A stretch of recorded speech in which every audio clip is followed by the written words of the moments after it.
As Ryan from Pitch Meeting would say, wow, wow, wow, wow. This episode was the grand finale for the Marvel hit series Hawkeye. So consider this your spoiler warning if you haven't yet seen it. A little bit behind because I will be talking spoiler-ish. So you've been warned. So here we are. Hawkeye and Kate Bishop team up to go up against the Kingpin, to go up against Echo and Yelena. I thought this episode from the beginning to end was action-packed. It says it's an hour long, but it's kind of like 50 minutes because there's 10 minutes worth of credits. Even though the end credit we get to see finally the musical that we saw in, I think, episode 1, the Rogers musical. And I don't know about you guys, but I would pay to see it. Now, I know musicals are not everyone's cup of tea, but it is mine. And even if it wasn't, I just think it'll be funny to see how they would do it in a musical. You know, how would you go through the whole Infinity Saga and give me some catchy old tunes that I could vibe with? But yeah, so basically this episode hits it out of the park. I think by far, and this is my second most favorite Marvel Disney Plus show out of the 4.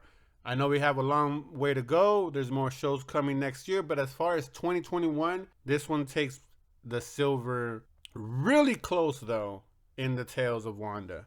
But anyways, let's stick to this episode 6, the season finale, and I'm sure hoping that we get a season 2, even though I don't think they have anything confirmed, but we shall see. We do have a spin-off of this show, Echo, and we'll see, maybe that'll be this season's 2, kind of like Agatha's spin-off is kind of like WandaVision's, 2, if you will. But anyways, so I enjoyed it. And basically, I'm not gonna break down the plot too much because I always go off in tangents. So I'm gonna stick to what I wrote in my notes for one. So the first thing that this episode that left me kind of flabbergasted, and I said it in my review in the past, I think even when Kingpin was introduced, is where has he been, right? He's been in New York. We know this is New York. We know there's and he had kind of like this Vulture from Spider-Man. Like, did none of them kind of run into each other? Like, was Vulture just kind of dealing with these illegal guns? You would think someone as powerful as the Kingpin wouldn't have to go so low as to having some, what was it, Tracksuit Mafia, which is the stupidest name ever. And I'm pretty sure it's based on some freaking comic book lore, but I just thought that was like the dumbest thing, Tracksuit Mafia. It kind of reminds me of those shooters. So I wish that, the trench coat, killer or trench coat mafia, whatever they called themselves. The one, I think it was the Columbine ones. So it kind of left me with a bad, I don't want that memory popping into my head when I see that. But maybe it's just me and the fact that my mind just, gets a hold of crap like that. But I was like, where has he been? And if Clint knew that he was such a player in the underworld, why didn't they take him out? Why didn't they take him out long before this? And I get it. I'm nitpicking and I'm, finding flaws in it. Obviously, they introduced him in this series, even though he was introduced in the Daredevil series. But that kind of counts now. I was going to say it doesn't count, but it does count since Daredevil came out in the Spider-Man movie. But I don't know. I was just like, why not take him out? If Clint's all about this righteousness and doing what's good, why wouldn't he help the people of New York by taking, out one of the major underworld lords of Kingpin right out of the picture? But I digress. Another thing that kind of bothered me, even though we get a payoff right after I wrote my notes, I was like, since when does Hawkeye know how to make arrows? And where does he get all these supplies to make these arrows?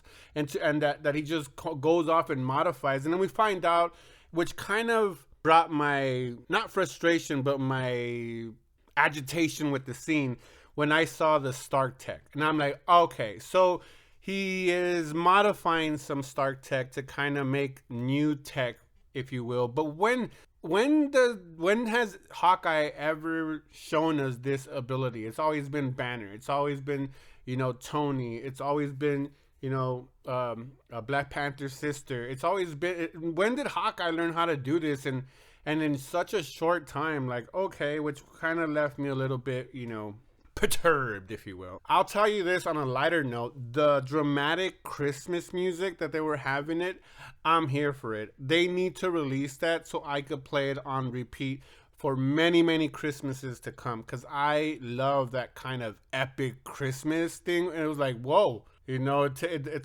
hits a little different. And I was like, wow, I like it. It's a little bit Avenger-ish Christmas here. So I was like, I'm here for that. The fight between Kate and Elena, oh my God, that was so good. And I busted out laughing when she slaps Elena and she goes, "What was that?" I thought the comedy that Elena, the actress that plays Elena, is doing for this thing, so beautiful. She is such a ray of sunshine in this Marvel franchise. Kind of like when Paul Rudd was brought in, and it just gave a different life, a different attitude to the MCU. I think she does the same. I think she's just awesome. And what about that hairdo, yo? I'm not even into the fashion thing. I know several channels have mentioned how, the fashion of the MCU. I just thought her hair was dope. The braid and all that stuff. I don't know how functional it would be, but I thought it fit her perfectly. And I was like, maybe she's doing it as some kind of, tribute to Scarlet, but hey, we don't know. We finally in this episode get to see the Swordman kind of show his skills, and I'm glad that he wasn't the villain in this one. I'm kind of glad that they didn't just make him like a goofball kind of male figure.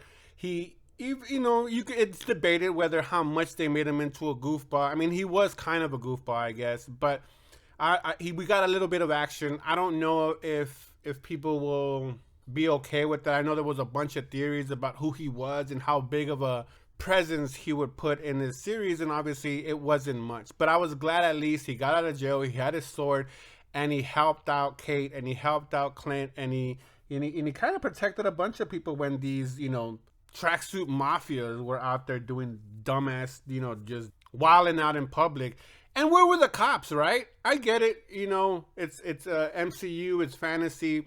The cops aren't gonna show up, but you had a sniper in a high status party. You have a sniper shooting out guns. Not even the people at the party, just people around would call the cops. But none of them show up until the end when Hawkeye and Kate finally, win and the series is over. I was like, what the hell? Is like, at least give us something rushing in, but they're subdued by gunfire, something. I get it. It's a Disney Plus show. You're probably not going to get that kind of violence in there, even though what happened a little bit later in this, I don't know how it went, but that seemed kind of violent, even though it was a suggestive violence, but it seemed kind of crazy. But yeah, I was like, what were the cops at? Kate and Hawkeye's clique, the role play group. Another part where I laughed when they went and they're like, oh, we need a hand. We can't handle this like in butler suits, but they went in there and put their role playing outfits on.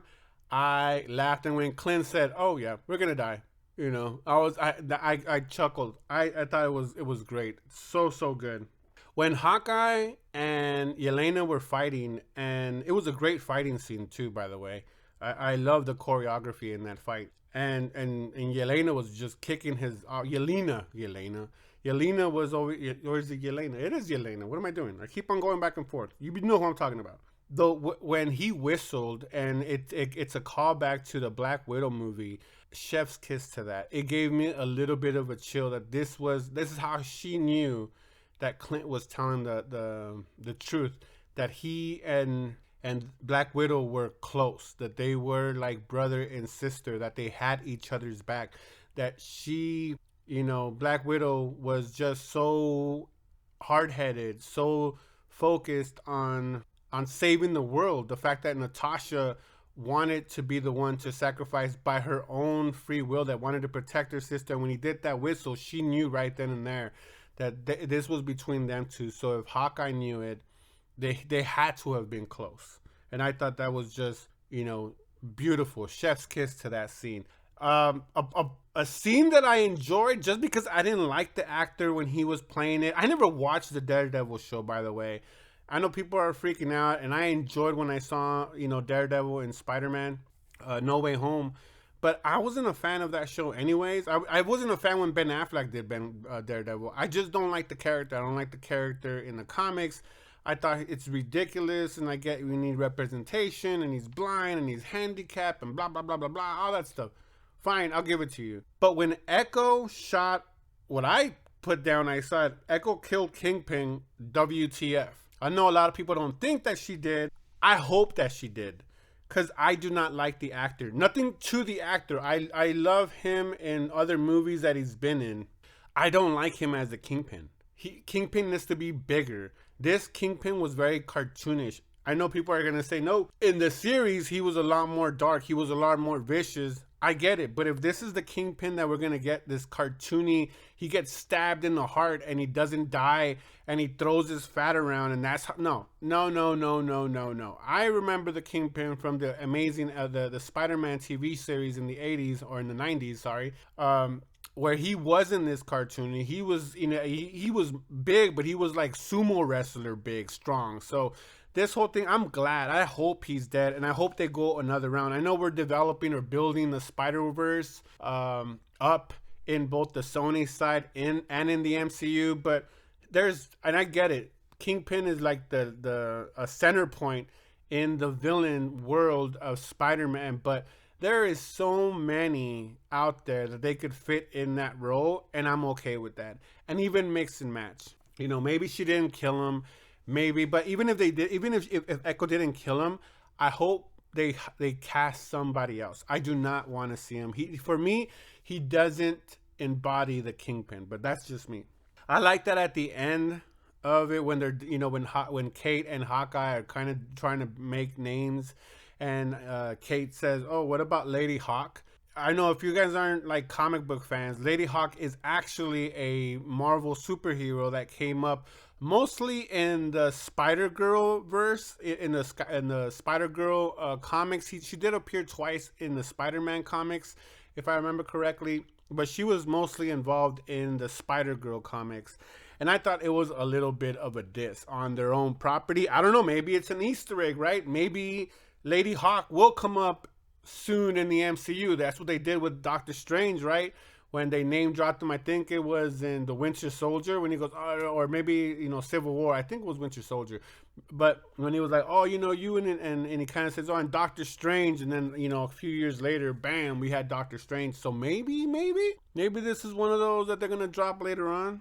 And going back on Echo or Maya, I didn't like the fact that I know she was going to turn. We knew she was going to turn from evil to good. But did it seem forced to everyone else how she made the jump so quickly? Like, she was so focused on getting the killer for her dad. And I know there's a lot of dialogue in this one that when she was talking to Kingpin and her boyfriend, I wouldn't call him, but like they were, and she was like, oh, I just wanted to catch him so bad and this and this and that. But she goes, oh, I want to go home, or I wanted some days off, like it's a fucking union. And I know Kingpin kind of pokes fun at that, like what she's asking for days off, like this is some freaking Macy's or Marshalls or whatever, or just like a whatever job, which I thought was funny. That was a funny line. I just didn't, again, Kingpin with his voice, he was so forced me to know about, hello, what does she think she is? I don't know why I just go to Batman all of a sudden when I do my deep voice now. But yeah, and then all of a sudden she just switches when she shows up and she starts like, taking out the henchmen. How did she know? What does she know? Maybe we'll get answers in her series, in the Echo spin-off show, but I just found that distasteful. She spent a lot of screen time from episode 2 on forward for her to just have this arc that literally goes nowhere. And maybe it's like Wanda with Rambeau and her little arc to, just to introduce her to the world, and then she's gonna jump off in her own kind of storyline. Maybe they did the same thing in this one, but I just didn't like that turn. I would have wished there was a better payoff. She found out who Ronan was. Was it Clint? It wasn't Clint. It couldn't have been Clint that killed her dad. You know, maybe it was. I don't know. You guys tell me what it was. I just didn't like that whole turn, but that's the notes that I wrote. I enjoyed it from the beginning to the end. Like I said in the beginning, action packed. The musical I already said. For me, I enjoyed it. This series was a pleasure to watch. I thought that they did a good split of storytelling to fan service, and they gave us a lot of fan service. They introduced so many elements into this show that people were going ballistic in theories and where it's gonna go. This was close to WandaVision levels of hype. Not quite there, but it was reaching, it was trying, it was nipping at the heels, because I think they did the fan service so good. They introduced so many elements, so many names, so many situations that you're like, oh my god, are they going to introduce this? Are they going to introduce that? This theory, that theory, which I thought it serves, like everyone knows, for great publicity, great marketing, because it has all of us thinking about it. I mean, we were jumping from Hawkeye, building theories of Spider-Man and seeing what was going to happen, even though some of those weren't even happening. But I thought they did really, really good, and I thought it was a great mix of acting with great acting with a mix of humor and seriousness. I thought they balanced it really, really good. I know for some people they're gonna disagree with me and say, yeah, it was too much or too much comedy, but come on, tell me that it hasn't been that way since Iron Man 1. And that's what they do. I know I started off with saying about Ryan from pitch meetings, but go watch his Marvel breakdown about how, hey, they always do this. They have a serious moment, but then it gets broken down with some humor. Does it always work? No. Is it sometimes untasteful, like it was in Endgame where they did it too much? Possibly, but some of us like it. Some of us don't. It just depends on your perspective and where you're at, where you're looking at, which side of the fence you're sitting on. But for me, I thought it was a great balance all in all. I think this series is an A-, in my opinion, as far as rating it. Really, really close to again, like I said, WandaVision, which I think, as it's probably the best show I've seen in a long time. But anyways, I'll leave that for my upcoming videos next week. So stay tuned, subscribe to the channel to be in the loop of those videos. But anyways, I would love to hear your thoughts. You've already heard my thoughts. What did you think of Hawkeye?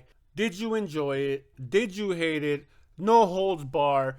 Put your thoughts down in the comments. And like always, that's a wrap.